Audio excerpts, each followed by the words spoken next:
Alright, welcome back to another Embrace Destiny video, everyone. Thank you so much for clicking that link and joining us.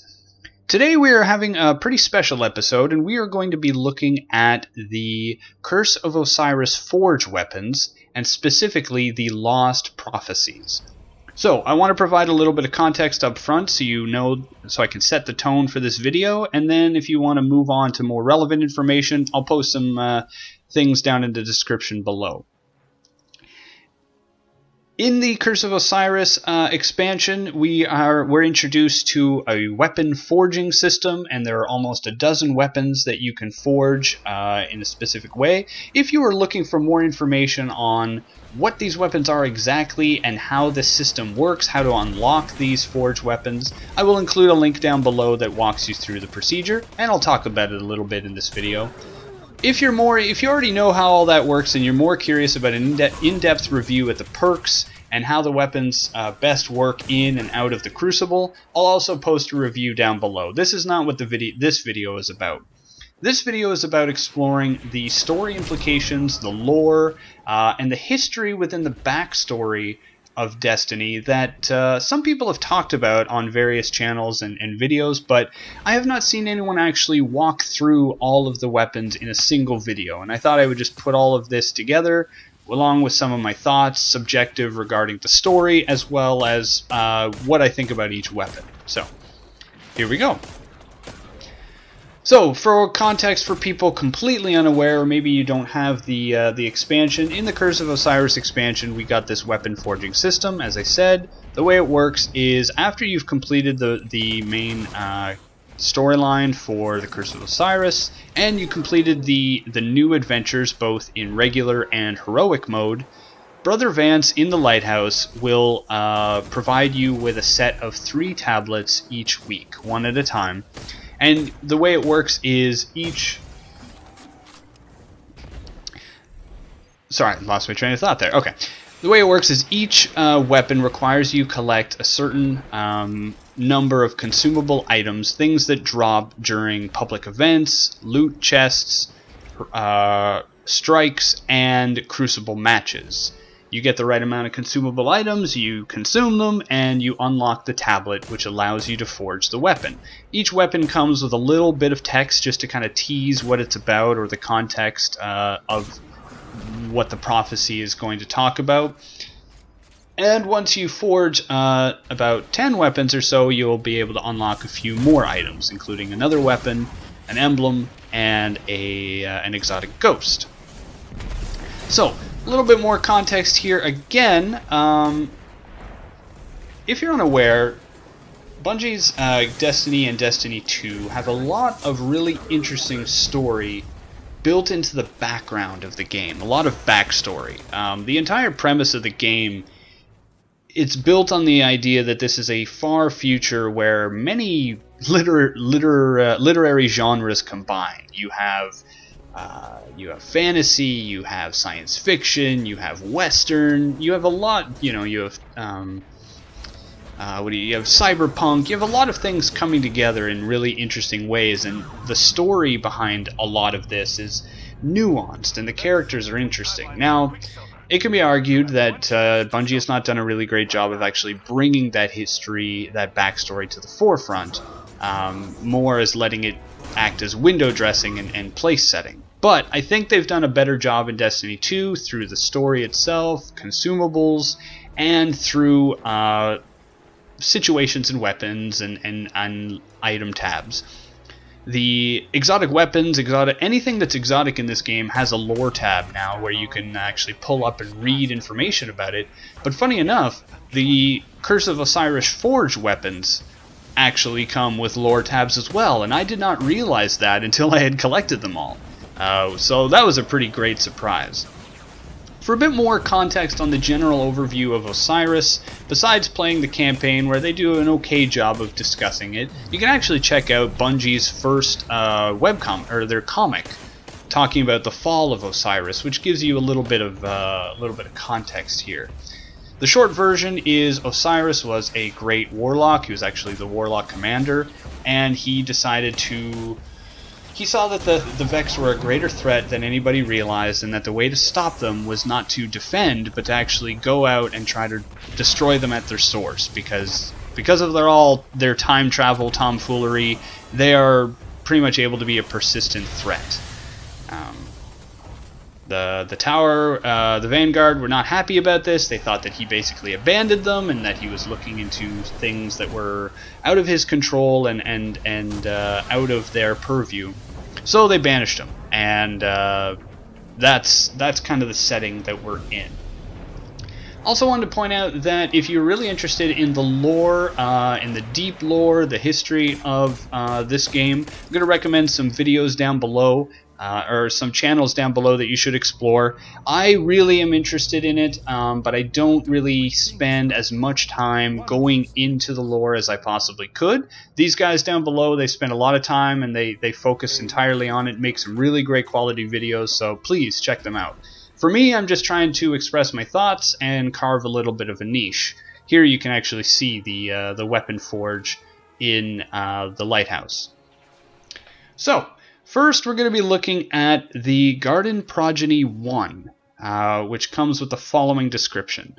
2 siblings cleaved by time and space, reflections never found alone, the ending of the Eldritch race, a path long seen but never known. Now it's interesting that the first part of the actual description you get when you pick up the tablet, and it stays with the weapon, and that seems to be the actual prophecy. The rest of it is actually commentary in and around the prophecy from Brother Vance, Ikora, etc. So, going into more detail there, the rest of the lore tab says, excerpt from The Definitive History of Osiris by Brother Vance.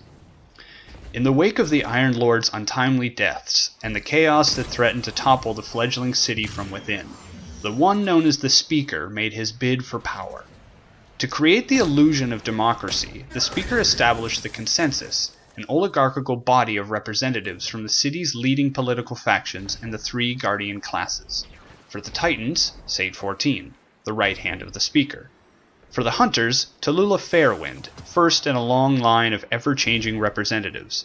And for the Warlocks, the already legendary warrior who had studied with Fellwinter and Nirwin themselves, Osiris. So here we have a bit of the setup of the story. Basically, if you follow the comic, it shows, and if you play the main campaign, you see that the Speaker was the head of the government in Destiny, and it goes the Speaker, the Consensus, which is the Vanguard basically, and the other parties, and then everybody else. And both the Fall of Osiris and the main storyline kind of point to the idea that the Speaker was a hack. He was someone who spoke for the Traveler, but someone who the Traveler didn't speak to. And I think it's really interesting to see this kind of like this conflict of faith, of policy, and it's something that I really hope that we explore, because you kind of just take it for granted that certain people are in charge, but the question is why. Going back to the actual prophecy itself, the garden probably refers to the Black Garden, which is an area you face in Destiny 1, where you can actually fight the... It's unsure exactly what it is, but it seems to be kind of the root incarnation of the Vex itself. Obviously, killing it doesn't stop the Vex completely, because we face them in Destiny 2. Important to note that the Eldritch race, Eldritch refers to weird or sinister, but that could be pretty much any race in the game. Next, we are going to be looking at the Conqueror 2. This is a submachine gun, which you can see here. The description comes, to tower comes a war in red, an orphan sounds the Empire's call. Mortal angels mourn the dead, while lightless light wraps night in pall. So, following on with the description, it says, excerpt from a letter written by Lord Shaxx to the Speaker, dated 3 years ago. I do not appreciate wasting time that should be spent forging Guardians into their best selves. But since you have seen fit to launch a formal investigation into my beliefs, I will explain them as simply as I can for you. I am no follower of anything. I believe Thanatology is just an excuse for insomnia, and that Ahamkaras are for cheaters.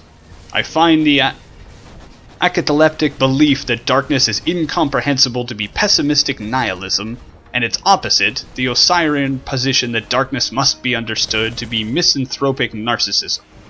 But I will also take good ideas where I can get them, and Osiris's belief that guardian minds and bodies can be sharpened as one sharpens a sword is a damn good idea. You've seen the results in the Crucible. Do I really have to say any more?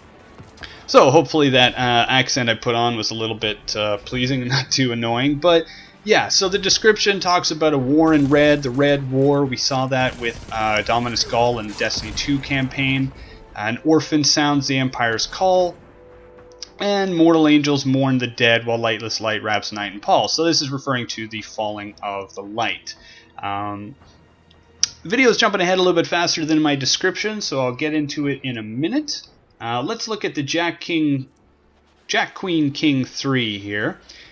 Description: an army meets and stands and falls. Three nobles wage their hopeless war. In shifting madness evil crawls. One stands above the battle's roar. And the lore tab goes on from the Journals of Ikora Rey. When I studied with Osiris, he would often tell me, I see failure in your future. No matter how hard I worked, no matter how strong I became, always, I still see failure. I think now what he saw was Io. When I lost my light and retreated from a ruined city, when I arrived on Io to find only silence, I too thought I had failed. Even after Gaul's defeat and the Traveler's waking, I told my friends I thought the Traveler had tested me, and that I had failed its test. But now I'm not so sure. Perhaps what Osiris saw for me, what I experienced on Io, was simply that I needed help. That most human of conditions. I needed to be in a fire team, and to be a fire team for others in turn. How like Osiris to see that and name it failure. I won't make that mistake again. So this is really interesting. These weapons read in order are obviously following kind of the timeline. We're seeing the Red War beginning. We're seeing the three nobles wage their hopeless war. This is the Vanguard actually fighting the Red War. And I really like that we see a little bit more behind Ikora.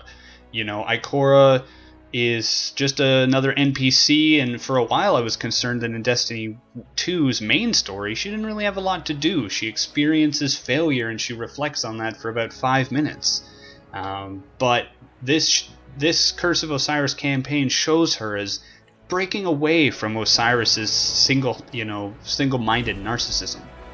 Jumping into the Machina Dei 4, as you can see here, the lore goes as such: a charnel but effulgent orb, beacon in a loathsome dark. Fated, fetid corpses rise, a too long absent Gideous spark. So this here is about the Traveler. Obviously, the orb. The poetry here and the diction is really interesting. When you look at a charnel, it's a house of corpses, basically. The use of fated, as in destined. Fated and fetid. Really interesting word choice here. Gibbous spark. It's all about the Traveler waking up. And the lore tab goes as follows. From the writings of Brother Vance. To be a guardian. How I longed for it. After a near-death experience in which I lost my eyesight, I even believed that I had become a guardian, that the great Osiris had granted me my dearest wish. How young and foolish I was. But now that I am 30, and wise, I know better. I wanted to be a guardian, but what I needed was to feel like I was enough, like I was equal to the great task of life, that I was heroic. And that, my friends, is the beauty of Osiris's teachings, that if you work, if you strive, if you suffer for the sake of improvement, you can become better. It's a hard life I've chosen, full of sweat and pain and darkness, but I have never been so free. It's really interesting to see a bit more of Brother Vance. I wasn't sure what I thought of him returning in Destiny 2 as a kind of Osiris fanboy, but it's really interesting to see that... to see Osiris's fandom. You see in the Curse of Osiris, or the Fall of Osiris comic that Bungie released, that Osiris didn't see himself as a prophet. He just saw himself as a as a leader, as someone who may have known truths that were not entirely accepted by the speaker, the consensus, or humanity. Tried to warn us of the threats of the Vex and the speaker and the connection to the light, how it's our greatest strength, and maybe we lean on it a little too hard.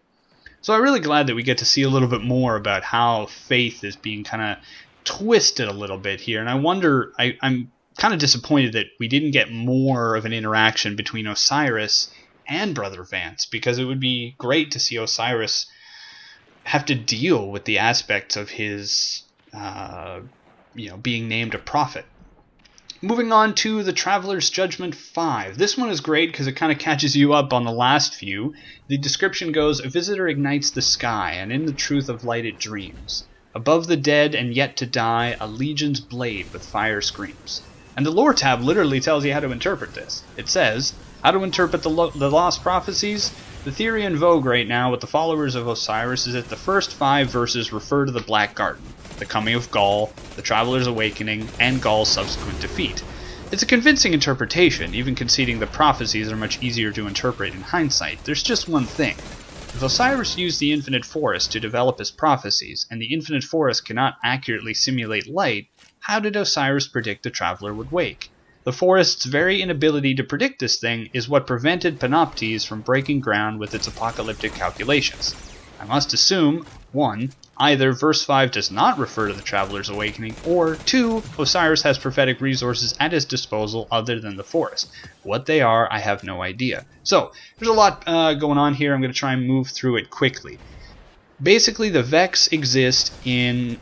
what the Vex want to do is they want to simulate the universe so that they can understand every single thing within it, so that they can basically plot a course between now and victory in the future.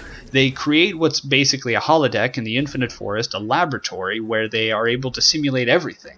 Almost everything. And it's their idea that if they know every single... It's Newtonian... It's Newtonian mechanics to the most extreme. If you know every single variable, you can predict the future. And even if you account for different variables through quantum physics, through different realities, you are still able to know all of the flowchart path from now into the future. The problem is, they cannot replicate the light. The light of the Traveler is... it's just, they cannot understand it completely. And so this verse brings that into question, wondering exactly how Osiris was able to predict things, if his ability to prophesize was done through the Infinite Forest. If you want more about this, look at My Name is Bife. He does some great videos on the paracausal nature of the light. It's really interesting. Moving on to Weapon 6. The submachine gun Soul Pariah 6 with the Grave Robber perk, as you can see here. The description reads as follows. Amid the endless death one flew, unnatural, all-consuming need, and in the space between the two, a cursed comprehension freed. This one, the text that follows that you just saw there on the screen, really just kind of, the next few kind of lore texts really just follow what was in the Fall of Osiris comic. Osiris stood at the far end of the Underwatch, his back to her. We need to talk, she said. Sagira turned. He did not. I'm surprised you came alone. Have you finally learned confidence? Yes. Ikora clenched her fists, then released them. Not from you. He crossed his hands behind his back. I know why you're here. I should hope so. This meeting was prophesized, as is my impending banishment. Then you had ample warning. This is ridiculous, Sagira snapped. We're at war. Osiris does what you are all too scared to do and you banish him? How are you going to win against the darkness without him? Osiris held up a hand to silence her. Ikora knows, he said. She pretends otherwise, but she knows. Winning by your terms is no victory. Ikora's hands were fists again. She unclenched them. Goodbye, Osiris. So, again, you can kind of get a little bit more of this in the Fall of Osiris comic. We're seeing here Osiris accepting his fate and having to leave the city. Now, I'm not exactly sure what the lore tab here is or the first description part. I'm not exactly sure what that's referring to. The endless death, one flew, unnatural, all-consuming need, and in the space between the two, a cursed comprehension free. So I'm guessing here that this is basically Osiris foreseeing his own departure, his own banishment from the city, and talking about how his comprehension has been freed. He is free from the influence of the speaker and from the restrictions set forth by the speaker. It's really great to see Ikora. Ikora's got some really interesting stuff, and I like her as a character, and I'm glad that we're getting to see a bit more. She plays herself a little too serious at times, like most of the characters in this game, but it's interesting to explore their flaws and move forward from that.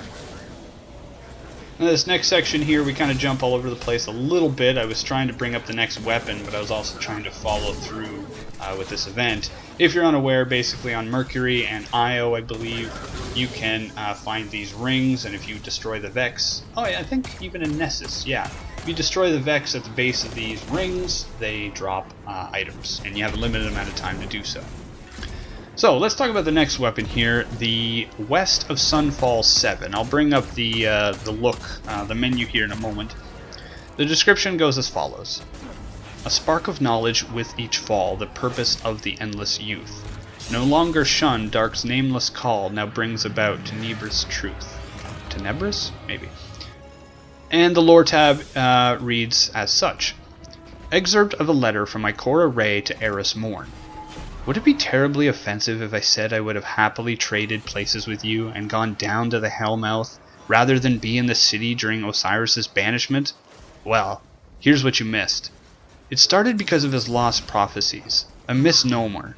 The prophecies were always accessible to those who cared about them, but the followers proclaimed them lost to a city that had censored all Osirian material. And even when the city didn't truly, and even then the city didn't truly lose them. For when the speaker ordered me to destroy Osiris's writings, I placed the document in my private library instead. I don't believe in burning books, regardless of my opinion of the author. As to why he had to write the prophecies in iambic couplets, there we go. Simple vanity. So, again, if we go back to the Fall of Osiris comic, I thought that we saw the books actually burning, but I think we just see them placed into a pile. So I guess we're supposed to believe that Ikora either took every single copy of every single book and put them into her private library, or she just took one of each quote-unquote prophecy and put it into her library. So, interesting stuff here. Eris Morn, if you're unfamiliar, she's a character from Destiny 1. Basically, she was a member of a fire team that went to the moon to try to face the threat of Crota, who was a hive lord, essentially, hive god. And she lost her fire team, but she came back changed, and with those changes, that wisdom, that knowledge, she helped us in the Taken King expansion. She has not been seen since. There's lore tabs and items that refer to her kind of off doing her own thing. Seems she left the tower before the fall before the Red War. Most likely we will see her return when we face off against the new hive threat, which is very likely to be Savathûn. If you've played any of Destiny 2, you've heard of Savathûn. She's in a couple of adventures. She's in the Savathûn song Strike. And it seems that the Hive have a new god, and we are probably going to go take them out. Cue Ghostbusters. Let's see here. What is the next? Okay. Just climbing up this hill here. I really like Mercury isn't a big map, and there are some obvious problems with having an expansion with a map this small, but I still love the look of it, and I love that you can see the almighty ship in the distance there. Moving on, Weapon 8, Infinite Paths 8. The description reads as follows. They sowed the first, now reap the last. Forever narrows to a line, where light will fade into the past. When all's converted, nothing shines. So this clearly refers to the Vex. It said they sowed the first, most likely the first planet. Now reap the last, maybe the last city or the last of the Guardians. if you played any of the adventures or any of the main campaign, you'll know that you can actually go into the Infinite Forest, into the laboratory, and see a glimpse of the possible future, where the Vex have taken over everything, the sun is completely without light, and there is no more Traveler light, no more darkness, just the Vex, where they've converted everything. The lore tab reads as follows. From the writings of Brother Vance, anyone can see the signs if they just truly look. Osiris preserve us. I am blind and I recognize the signs of his lost prophecies coming to bear. But none of us, not even his most faithful, have seen the things Osiris has seen.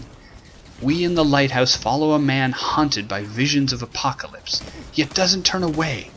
Osiris doesn't close his eyes, he doesn't even blink. He put aside his vanguard duties, his students, his very life to bear this curse. And why? Because it is the only way to become strong enough to save you from the enemy. You in the city who condemned Osiris, who cast him out and cursed his name, do you not understand that the prophecies are curse enough?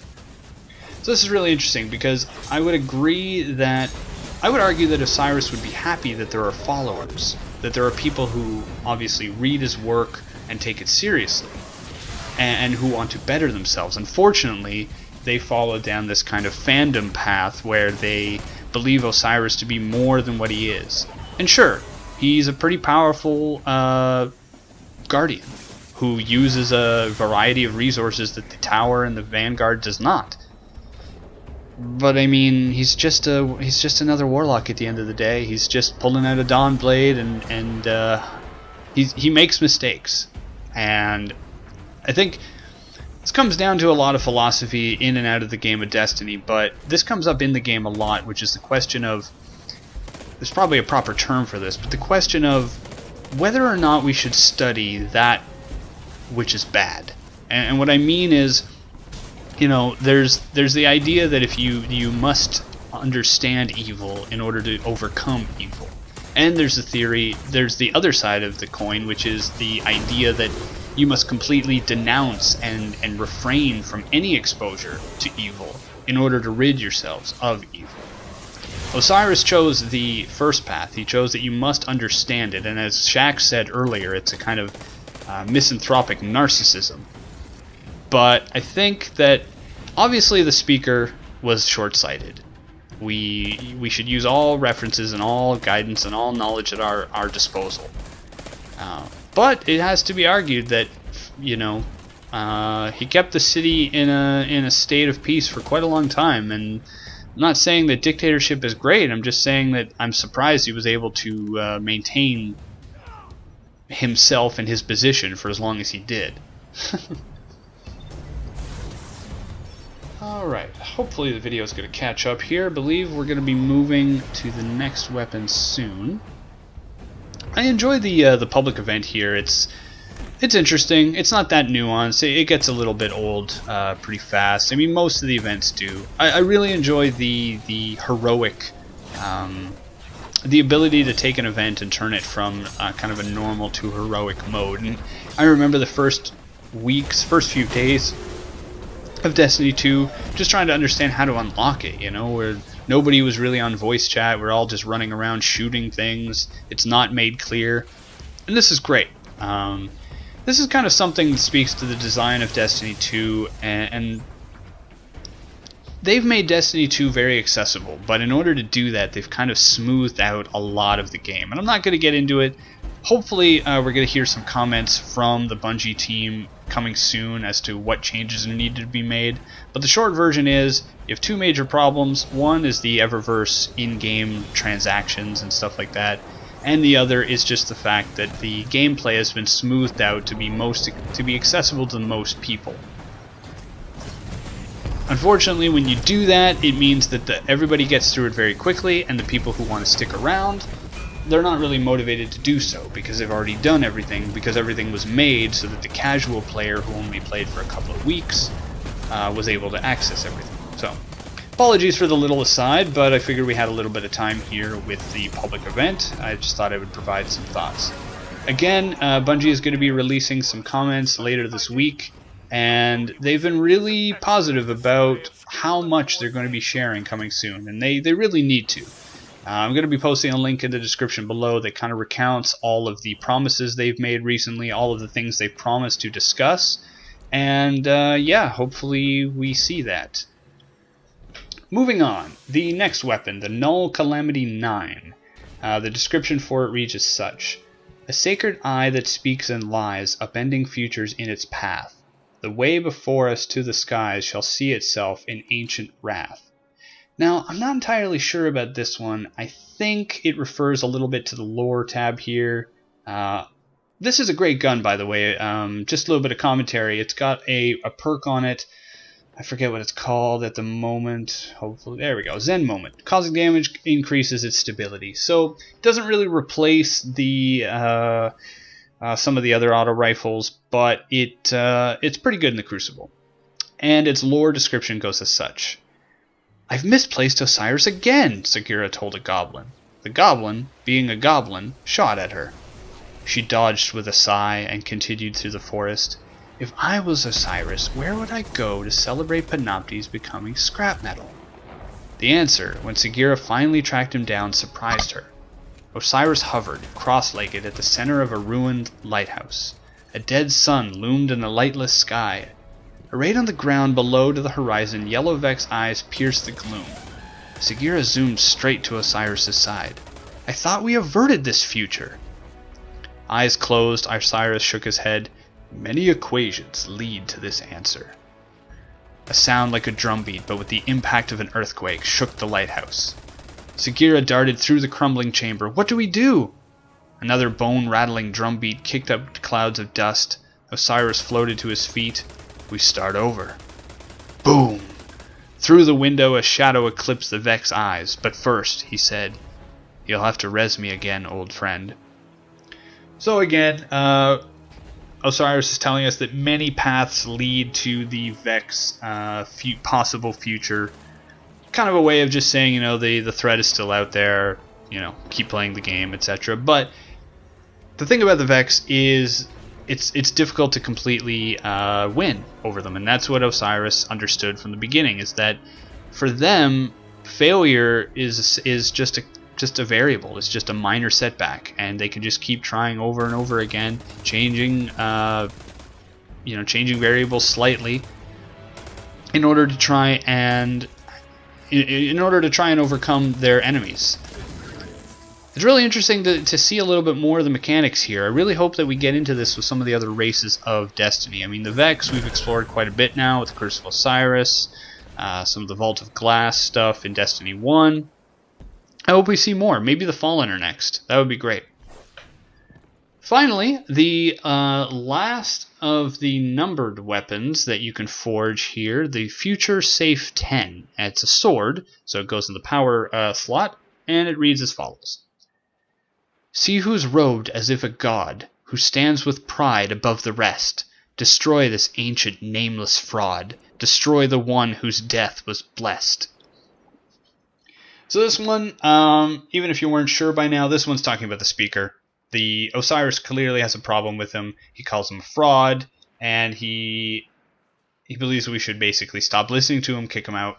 And, well, he didn't really seem to know, or he didn't seem to indicate whether or not he knew about the events of the Red War, at least how they concluded. So I'm kind of curious what he thinks or would think, considering now that the speaker is no longer running the consensus. The lore tab reads as follows. A fragment from Osiris. I've been easy to gather this foresight. Prophecies are tricky things. They change the future they foretell. When a seer shares the knowledge of a coming event, any event, whether good or ill, there will always be those who gather to prevent it. Say too little and your meaning is lost. Say too much and you have made the task of your enemies easier. You must say just enough so that the few who can listen will hear. I have done all I can. The rest is up to you. You must trust in me. You must trust in yourself. Osiris. So apologies for the accent there. I try to give a little bit of voice. Still working on it, but fun fact for you, if you weren't aware, the guy who voiced Osiris actually is a Middle Eastern actor who does speak Arabic, and he does speak Arabic in the teaser trailer for the Curse of Osiris expansion, but he's also the guy from The Mummy. If you've seen the movie The Mummy, He is basically the leader of the group of individuals who protect the sarcophagus and the mummy and keep the curse from coming back. So I thought that was really cool. You know, he's a fun character in that movie. So, yeah, Osiris wanted the Speaker gone, and by the end of the Red War, the Speaker is gone. Osiris doesn't really mention it in the campaign. We don't really get any indication of that, and that's a little bit of a shame. I mean, Osiris left, you know, before our characters even came around so that he could face this threat, and yet he doesn't seem to acknowledge or comment on the events. The fact is, at the end of the Red War, the Speaker is gone. If you think about it, the protection of the city is now left purely to the Guardians, to the Vanguard themselves. And that's fine. That's kind of the way it's always been, and there is a consensus, there is a hierarchy as well. But there's no Speaker. So, and we know, because we saw it in the cutscenes, but Osiris is the only one who really vocally knew that the Speaker was a fraud. And I really wonder if this is going to come up again. I wonder if someone else is going to run to be the Speaker. I mean, we're not even entirely sure if the Speaker is dead. We're fairly certain he is, but we don't know. Could someone else return and claim to be the Speaker? I mean, if you look at the lore tab for the Speaker in Destiny 1, he basically just appeared out of nowhere. He just showed up and said he spoke for the Traveler, and people believed him. It's kind of crazy how that works. I mean, you know, a charlatan gang, like some kind of con led him to become the leader of all humanity. So, once you finish all 10 of the weapons, you actually, or maybe along the way of forging these 10 weapons, you unlock a couple of adventures where you follow in the path of some lost guardian. Now, you've probably already guessed who it is. You might already know. This guardian was closely related, not literally, but he was closely involved with Osiris and the Speaker, and you can actually see him in the Fall of Osiris comic. Of course, I'm talking about Sate 14. Sate 14 is a really cool character. He, you know, the Titan's Titan, the best Titan that ever Titaned. You know, he once headbutted a Kel to death. Very cool character, really cool helmet if you've got it. It's really nice, and you actually trace him down to a possible future where his body is laid to rest in a Vex simulation of the future, and when you get that, you receive this weapon called the Perfect Paradox. Here's how the description reads: a tale that's different from the rest. The thread unfurls against the clocks. The one the Speaker loved the best must have a perfect paradox. And here's how the lore tab goes. I never found Osiris, but I've killed enough Vex to end a war, and they in turn struck a fatal blow. They completed a mind with the sole function to drain the light from me. It worked very well. Don't worry. Not that you worry much. It took them centuries to build, keyed to the unique frequency of my light, and I sit atop its shattered husk. I mourn that I will never reach the heights you have. To me, you represent everything a guardian can become. Yours is a thriving city, so different from mine. My whole 14th life I fought to make the city yours. I never finished. All I have left is this weapon. The Cryptarchs say you crafted it yourself, built it out of scraps and light and sheer will inside the Infinite Forge. I'll make sure it finds its way back to you. When you gave it to me, I swore I would make it my duty to follow your example. I'm still trying. Saint 14. So, again, I believe it was My Name is Bife, maybe it was Mylan Games, I'll post a link. They went into really explicit detail as to the Perfect Paradox, the weapon, the lore. So I'll try to provide kind of the cliff notes here, but here's the thing. Saint 14 was a Titan who existed before your character did in Destiny 1. He fought to save the city on numerous occasions. His achievements are known, his exploits are recorded. And yet, here he is offering you a weapon. And he says that you were his greatest inspiration. He fought to make the city as great as yours. He fought to live up to your example. And that's basically the perfect paradox, because if Saint 14 gave us the weapon and we gave Saint 14 the weapon, where did it come from in the first place? You see this a little bit, actually. One of the other weapons, I believe it was the Machina Dei 4 earlier in this video. It's basically a reskinned pulse rifle that looks like the No Time to Explain pulse rifle from Destiny 1, and fires in a very similar manner. That weapon was said to have been forged basically in a different... Basically, I think it was either in a different timeline or from the future or something like that. And if you look at the Crimson exotic hand cannon or the Red Death from Destiny 1, they talk about how the weapon, or even actually you can look at the Mida multi-tool, I believe it is, where Shaxx explains that this weapon shouldn't even exist. It doesn't exist within our proper timeline, and that's why it's allowed to be used in the Crucible, because you can't outlaw weapons that don't exist. So really interesting stuff here, dealing with time and multiple dimensions and stuff like that. But it really comes down to, the idea that that we see kind of cycles of events in Destiny. We have the city, we have a war, we have it falling. Are we able to break away from this cycle? And I don't know. I love Destiny a lot. It's basically just a looter shooter, but I love exploring the deeper ideas in the game. And we probably will never get this, because this is the company that made Halo, not the company that made Civ 5. But I hope they didn't make Civ 5. That'd make me seem really silly, wouldn't it? But I would really love to see more involving actually building up humanity. Personally being involved with humanity, interacting with more characters, having our resources matter. I'm not complaining about it here. I just want more. I really enjoy the game and I want more. And I think more than just our being, commandos. It would be great if we were also leaders and even explorers.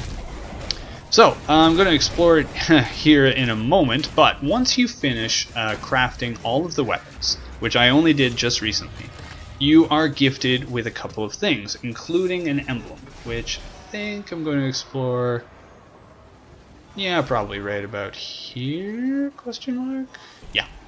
So you can see it right there. It's called Prophetic Arsenal. It tracks the number of enemies eliminated with prophecy weapons, which I think is cool. It looks nice up top. Some of the emblems are really hard to actually read the things behind them, so that's kind of weird. You also get Sagira's shell. So this is a great shell. It's the character in the game that you deal with, or at least it's the shell. Wraps around your own ghost, voiced by Marina Baccarin, who was in Firefly, Serenity, Stargate Atlantis, or no, Stargate SG-1, sorry. And it's got some great perks. Includes, basically it makes it so you can find resources on Mercury a lot easier, and you earn more when you're on it. The description and lore tab reads as follows. Loyalty does not mean obligation, only justice is blind. So that's it? Sagira cried out as Ikora began to walk away from her old mentor. You're just going to let the Vanguard kick him out? After everything Osiris has done for you? He taught you everything you know. Ikora pivoted sharply. No. Osiris merely taught me everything he knows. Admit it, Ikora. Without Osiris, you would still be running training exercises with that loud brute Shaxx. It would be in your best interest to stop talking now, Sagira. The Crucible was my home. You were wasting your talents. Osiris made you greater than what you were, and now he needs you for something truly important. Where's your loyalty? You owe him. This conversation is over, Ikora said, and walked away. You bet it is. We're out of here. You'll all be sorry, you ingrates. So, you basically see that conversation again in the Fall of Osiris comic right at the end, but it's interesting when she says that the Crucible was her home and that Osiris made her more than what she was. I guess, at the very least, that's through his believing in her and maybe his appointing her as kind of his first lieutenant sort of thing. As we see, her stepping up for Osiris's absence is what leads her to become the Vanguard commander. Anyway, we're getting near to the end of the video here. I just wanted to thank you all very much for making it all the way to the end. If you did, if you have some comments, feel free to drop them below. Feel free to drop a like if you did enjoy it, or subscribe. I'm going to be trying to do more videos of this kind, maybe in a shorter, easier, more digestible format in the future. I know there's a lot of issues going on with the state of Destiny 2 right now, but I really am enjoying the work that they're putting in bringing the narrative into play. I hope you are too. I hope this video gave you a little bit of insight, and if you want some more, definitely check out those channels in the description. Thank you all very much for watching, and I am excited to see you all next time. Bye now.